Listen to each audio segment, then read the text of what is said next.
Hey friends, Christy here with Little Roots Ranch, and today I will not be standing because I can't. I have my ankle wrapped. I injured it.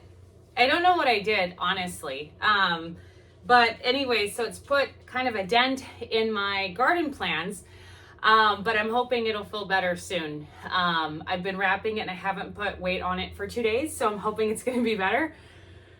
Fingers crossed though, because it's a really bad time to have an injury.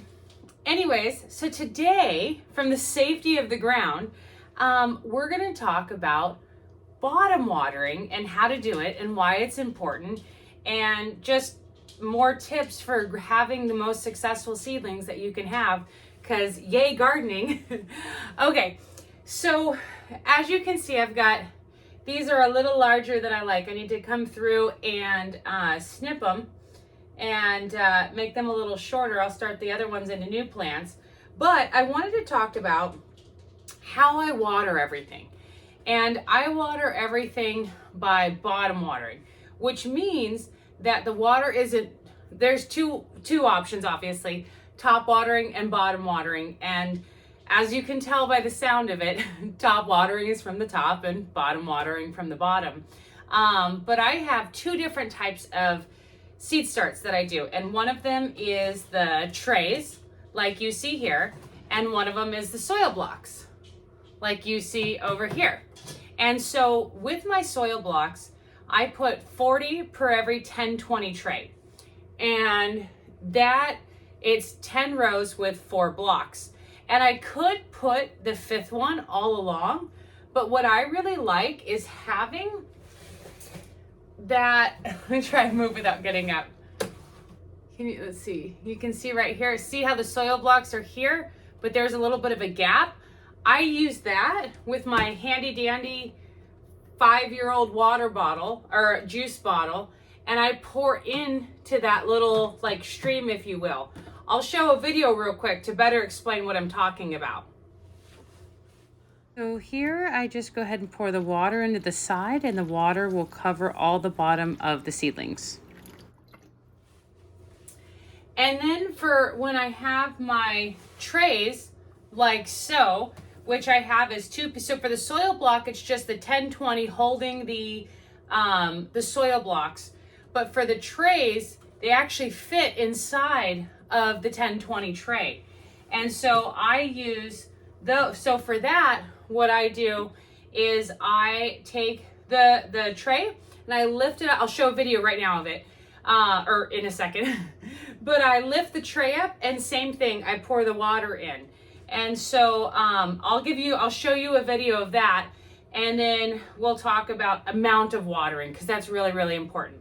So hold on just a second, I'll show you that video. So here's kind of the same thing. I lift up the tray and pour the water down underneath, and it spreads throughout the entire tray. Okay, so now that you've seen both of the ways that I bottom water, using my handy dandy juice, they've got like 3 of these things. I think I looked one time at the date, and it was like 2015 or something like that.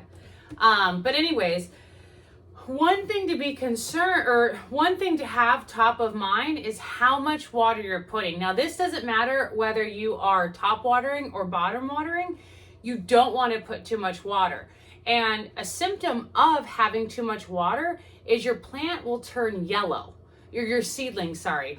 You'll start to notice it, like it'll be a vibrant green, hopefully, and then it'll kind of like start fading into like a paler green, a darker yellow, into a light yellow. And what that actually is lack of oxygen. And lack of oxygen because your soil's flooded. And so that's really important to keep in mind. So what I do, whether I'm doing my soil block trays or my my trays, what I do is I do a count. And so that's the convenient thing about using, I have used this, there's 3 of them. But I've used these bottles for all 3 of my seasons. And so I can tell, I have a count like when I pour it out, and that's just like a trial and error. Because when you just start, your seedlings, they were going to require, like here you can see a couple of green starts. This is rhubarb, by the way. Whereas down here you can see a bunch of green. The water consumption of the 2 trays is going to be different. So for me, I would put I count 5 seconds out pouring from this jar, from this bottle into this tray. Whereas down here, I'll go like 9, 10. And then what I want to check is to make sure that the water is all fully absorbed within like 10 minutes. And so if you're just starting out and you're not really sure, you can add some water, even if it's a little less, and then, you know, go finish something and come back and see if there's still water there. And if there is, then that means that you gave them too much water. And if there isn't, then you can give them a little bit more, but you want to be careful because you don't want to give them too much. And so you can find out what's your optimal amount of water that your specific setup uses. So one thing that's interesting is I think that folks worry more about their plants not having enough water, but I would almost venture to say that seedlings specifically probably are more likely to suffer, like not make it, because of overwatering as opposed to underwatering. So here are some other tips that I think are missed a lot. So when you start your seedlings, and that's whether you're putting them in a soil block, a tray like these, or like little, what are they called? Little pots, like containers or whatever, 3-inch ones or whatnot. When you first seed that seedling, or sow that seed, you want to make sure it's completely saturated. You know, no matter what it is, you want it to make sure it's really wet, not just dry soil, couple spritzes of water and you're done. You want to make sure it's completely wet. But the thing is, under most circumstances, you're not going to need to water that for quite a while. I think my soil blocks, I usually don't water them for about a week. It depends, of course, on how wet they are when I'm starting them, because sometimes I formed the soil blocks and then had them sit a couple days just because I was busy, and then I come to seed them.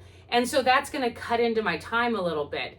But you generally, at least for a day, and for sure a day, but like even to a couple days or a few days, you may not need to water it. And so if you're just putting water, then it's going to potentially rot the seed, but also it's going to deprive that oxygen. And then you're going to get things like algae and mold, and that's where you get it green. And that happens real easily. And that's from overwatering, and especially on the top with the light hitting it. So what I'll do generally is I'll start my seeds, and then I'll make sure they're nice and wet, and then I go to bottom watering right away. But there are some things where, like celery, for instance, celery is so slow to germinate, like at a crawl. And so I always start them in soil blocks because they're going to be in there for a long time. And I have my celery right over there, which you can't see. But so what I'll do is that when you bottom water, and especially when you're making sure not flooding it, the water moves to the top, but it's not like a saturation level at the top. So that's where my handy guy comes in. And this is just a regular old spray bottle.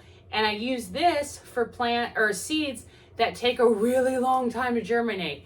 Eggplants, peppers, definitely celery, some herbs, you know, it just depends. Or also like if the temperature isn't exactly right or whatever. And so instead of soaking the whole thing by like misting it or something like that, I can get this pretty close. And then because the soil block has a little hole, or if you just always plant the seeds right in the middle, and you can give it a little squirt to keep that moisture if it's taking a while, and then watering it from the side, either underneath, like I'd mentioned, through the trays, or through one of these little drainage ditches, I don't know, on the trays. And the same thing, I've also seen people, and this is more for like larger scale, where there's like a water tub, like usually like a 4x8 feet, but it could be even smaller, slightly bigger than a 1020 tray, and where the water is filled up like an inch. And then you take, this is for like the regular trays, and you can put it in there for like 5-10 minutes or whatever, and then pull it out and then put it away. And that's kind of like a rotation thing. So you dip it into water where it's submerged. Well, not submerged, I guess, half submerged, and then take it out and move it, you know. And so that is an option. But for me, this is what I like to do. And then for the trays that I have out in the greenhouse, I generally don't need to water them as much because it's not as warm clearly as inside my house. The greenhouse is unheated, and I'll just check them. It goes really far to you know, put your finger in there and kind of feel around and see what it's looking like. But so to recap, all the important parts is to make sure that you're not overwatering your seedlings, and what kind of soil or potting mix or seed starting mix that you use will kind of help determine. Like pure compost is going to dry out before like a potting mix that has like a peat or a coconut coir or whatever absorbent material is in there in general. And make sure that you are not putting too much water down where the roots are like rotting or whatever. And that way you'll protect the tops of the things from turning green with the algae and stuff. And yeah, and when in doubt, just use your finger and feel it out. Oh, hey, that rhymes. But you know, like seriously though, get down in there or next to a seedling or something and feel, does it feel really wet? Then this seedling will feel that it's really wet too. But yeah, so that's just a quick video on what's it called, on bottom watering and showing you what I use. I hope my ankle gets better soon because it's driving me insane not to be able to run around the farm. Like I usually walk like 8 miles every day, like exclusively on the farm. So it's making me a little stir crazy. If you have any questions about watering, bottom watering, top watering, seedlings, whatever, go ahead and drop those below and I will get back to you on that. And yeah, happy gardening. See you later. Bye.